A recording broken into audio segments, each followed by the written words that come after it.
It's time for Around the Ozarks News, brought to you by the Springfield Greene County Park Board, Blue Current, and Thompson Sales. Here are your hosts, Ethan and Sarah Foreheads. Well, good morning. Happy President's Day, everybody. I know it's big in the Tyndall household. You guys celebrate. We'll talk more about that coming up. But I'm thrilled to have Diana Tyndall with me again today from Modern Day Marketing, filling in while Sarah's in Africa. I heard from her over the weekend. Things are going well. One member of the party was ill, so I think she's getting better. But my family seems to be doing okay. Okay. Well, in Africa. A lot of people are happy because they have the day off. Kids have the day off, so they stayed up late last night, I'm sure. Yeah. The Saturday Night Live thing was on last night, like 3 hours of prime time. So there's a lot going on. But the biggest thing that we have to talk about, I think, today is winter weather on the way. Winter appears to be saving its worst for February. Brutal temperatures are about to get brutaler. A winter storm watch goes into effect tonight, lasts through tomorrow night, expecting snow, and then following that, extremely frigid temperatures. So that said, you cannot afford to miss Wake Up Weather with Abby Dyer to find out exactly what we're talking about, the timeline for all of that, just how cold we'll get, and then maybe if there's a warm up in the future at any point, July perhaps. At any rate, stick around for Wake Up Weather with Abby Dyer. Yeah. Oh, it's so cold. Well, we told you about the awful story of a homeless man who was attacked and stabbed to death on the streets of Springfield last week. Now, apparently, another homeless man is charged with first-degree murder. Apparently, the attack was caught on surveillance video, and that includes audio. Ooh. Yeah, I was reading a little bit about that, and it's as awful as you would think. Awful as you would think. Just terrible. Yeah, it is. Catastrophic flooding hit Kentucky, Tennessee, and other southern states over the weekend. You probably heard about that. At least 9 people are confirmed dead in the torrential downpours that submerged roads and houses. There were some areas that received 6 inches of rain in a short amount of time. That's a problem anywhere. Springfield-based Convoy of Hope is responding to the flooding across Appalachia. Convoy has already sent semi-truckloads of relief supplies to Kentucky, Tennessee, and West Virginia. More truckloads will be on the road later today to those states as well as the state of Virginia. So a lot of supplies heading out.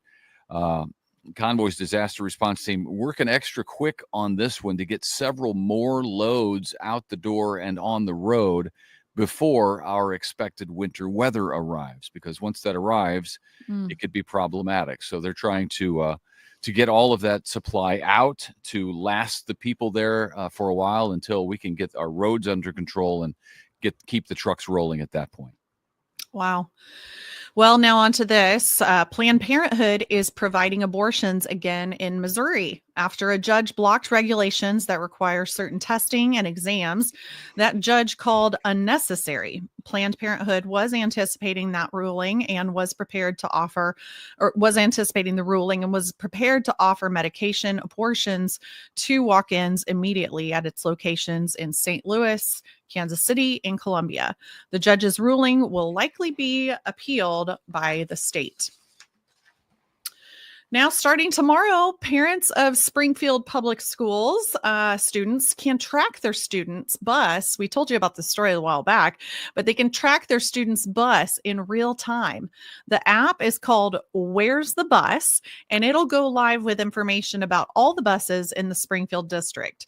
Interestingly, there's a decent chance that school will be out tomorrow and maybe Wednesday because this wintry weather we have, but the system will be ready to go regardless. It's supposed to make it more convenient for parents because they'll know exactly when the bus will arrive, whether it's a few minutes early or late. And you can download the Where's the Bus app. It has a little school bus icon right now from Google Play or the Apple App Store. It will go live for SPS tomorrow. Yeah. I just downloaded it, so we're ready to go. They've had those cards for like the student. Tell me about that. Well, my son rides the bus, and so he has a card that, especially for kids that don't have a cell phone, I think it's really handy for parents to know where their kid's at. There's always that feeling of like, did they make the bus? You know, anyways, they have a card. It's like just a kind of like their maybe a student ID card. And they scan it when they get on the bus and they scan it when they get off the bus. So I'm sure that will sync with the app. I know nothing about this, so feel free to correct me if you work for the district and you're a part of this process. But it sounds really neat. So now, I mean, I love the technology. I'm glad it certainly makes parents feel more comfortable. I get all of that. I'm thinking back to my youth. You didn't have a card. You didn't have anything.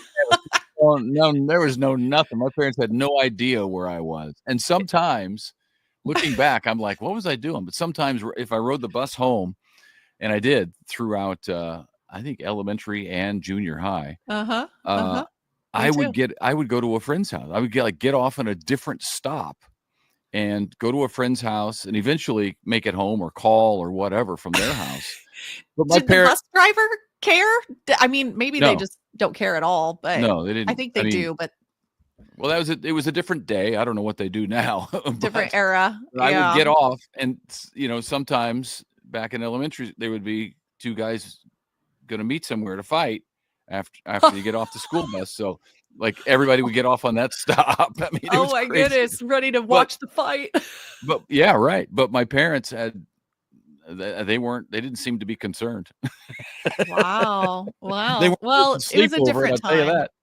It was a different time, It was. Now I think we're all hypersensitive to, yeah. Oh, where's my kid? Which is why a lot of kids do have phones, just because we want to be able to get a hold of them. So I think this will be a good way to know for parents to kind of rest in peace, No, absolutely. It's a nice tool to have available. Well, this next story is like a good news, bad news, but mostly good news, I think, for us. Another store chain is closing, a bunch of stores, but it doesn't appear as though the Springfield location will be affected. Joann Fabrics and Craft Store is planning to close 500 of its 850 locations in the United States after filing for bankruptcy. It's the second bankruptcy filing in less than a year. There's 14 Joann's in Missouri, 7 of which are on a list to close, but the Springfield location is not on that list. So rest assured, you amazing fabric sewers. I don't know what that's called. I'm not very domestic when it comes to your seamstresses. Yes, you can make your fabrics into clothing for a while. It's a good thing that Sarah's not. Sarah would have plenty of things to say because she still feels very much pain from when her mother was a crafter and used to make her go with her to the craft stores like Joann's and Hobby Lobby, and it was like torture. That's painful. For Sarah every time we drive by one. I mean, they're great stores. God bless them. Yeah. But Sarah just has that. It's a knee-jerk reaction to it.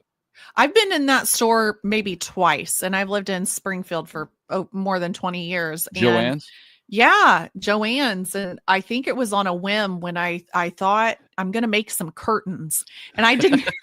And I found, you look through the whole store and you're like, yeah, that one seems nice. And then you get the fabric to the little cutter people that cut the fabric. And they're like, how many yards do you need? And I'm like, I didn't think that far. Like, I didn't even think. My window's like this. Right. So. Like I'm measuring with my hands and I'm like, well, it's taller than me. And they just looked at me like I was an idiot, which, when it comes to crafting, I am. So you didn't make the curtains, I'm guessing? No. Okay. No, yeah. I didn't even have. It didn't sound like it was going to go well. What was I thinking? Yeah. Bobby pin them, like walk out of Joann's in shame.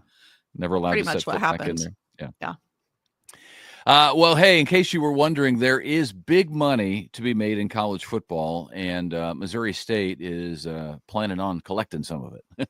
We know that now the Bears will open their 2026 regular season, so not this year, but next, at SEC powerhouse Texas A&M. That's going to be tough. The Bears will be paid, though. This will make it a little bit better. They'll be paid $1.2 million just for showing up and playing. Isn't that something? Wow. Uh-huh.